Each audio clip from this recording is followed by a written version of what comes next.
আসসালামু আলাইকুম ভিউয়ার্স, কেমন আছেন সবাই? আশা করছি সবাই ভালো আছেন।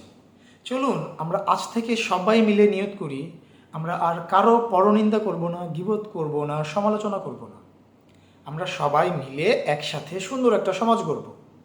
দেখুন, এই জিনিসগুলো স্বয়ং আল্লাহ রাব্বুল আলামিনও পছন্দ করেন না। আর এইটা আমরা যাদেরকে নিয়ে করি তার জন্য যে কতটা কষ্টদায়ক হয়, এটা একটা মানুষের ভবিষ্যতের পথ চলাতে কতটা বাধা তৈরি করতে পারে, এটা একটা মানুষের সফলতার দ্বারপ্রান্তে পৌঁছাতে কতখানি সমস্যা সৃষ্টি করতে পারে, এটা আমি আপনি বুঝবো না। এটা আমরা যাদেরকে নিয়ে করি, এটা সেই মানুষগুলাই ঠিক হাড়ে হাড়ে টের পায়। তো এটা তো একজন মানুষ হিসেবে আমার আপনার করার কোনো রাইটস নাই, তাই না?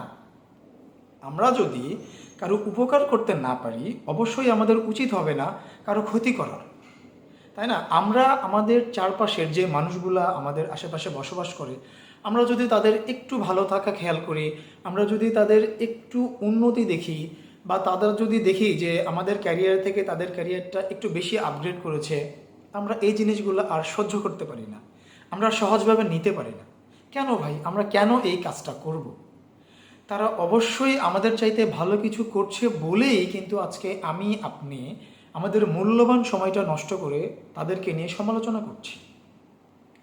তো কেউ ভালো কিছু করলে আমরা যদি তা সহ্য করতে না পারি, তাহলে মানুষ হিসাবে আপনি আমি কেমন, এটা আমি আপনার উপরেই বিচার করার দায়িত্বটা ছেড়ে দিলাম।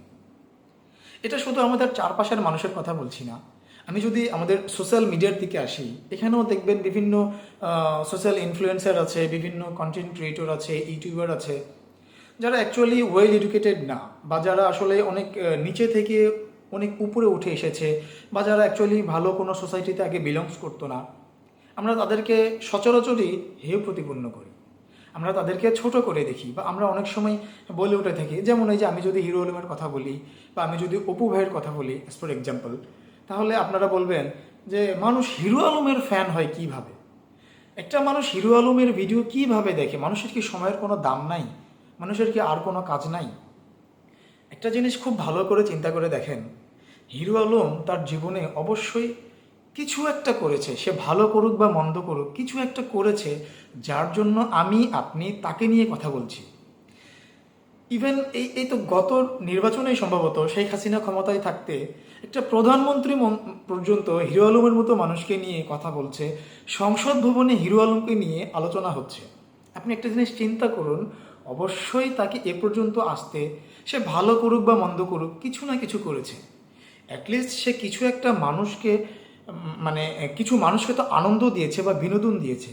আপনার ভালো লাগে না, ভালো কথা, আপনি ইগনোর করুন, কিন্তু আপনার তো তাকে নিয়ে সমালোচনা করার কোনো অধিকার নাই ভাই। আমি যদি অপু ভাইয়ের কথা বলি, আমি সেদিন ফেসবুক স্ক্রল করতে করতে দেখলাম অপু ভাই, আমি আমি নিজেও দেখুন ও কী করেছে, ও কিন্তু বয়সে আমার ছোট, আমিও ওকে ভাই বলছি, বা আপনারাও কিন্তু ওকে অপু ভাই বলেই জানেন বা ডাকেন। তো সেদিন দেখলাম ও দুবাইয়ে গিয়ে ভিডিও শ্যুট করছে। তো অবশ্যই ও ওর জীবনে এমন কিছু একটা করেছে যার জন্য সে কিন্তু আগে পেশাগত একজন নাপিত ছিল, চুল কাটাইতো। সে ওই অবস্থান থেকে উঠে এসে আজকে দুবাই গিয়ে বুর্জ খলিফার মতন জায়গাতে সে ভিডিও শুটিং করছে, সে রিলস বানাচ্ছে, সে কন্টেন্ট ক্রিয়েট করছে। তাহলে বুঝুন যে সে অবশ্যই আমার আপনার চাইতে ভালো কিছু করেছে।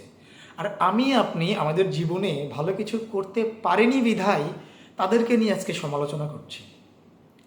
তো আপনাদের কাছে আমার হাম্বল রিকোয়েস্ট যে আমরা এই জিনিসগুলো করব না, আমরা এসব থেকে বেরিয়ে আসব, আমরা সবাই সবাইকে সাপোর্ট করব, ভালোবাসবো। আমরা যদি কারো উপকার করতে না পারি, তো আমাদের দ্বারা যেন কারো ক্ষতি না হয়, এই বিষয়টা আমরা খেয়াল রাখব। সবাই ভালো থাকবেন, সুস্থ থাকবেন। ইনশাল্লাহ দেখা হবে আগামীতে নতুন কোনো ভিডিওতে, নতুন কোনো টপিক নিয়ে। সে পর্যন্ত সবাই ভালো থাকবেন। আসসালামু আলাইকুম, আল্লাহ হাফেজ।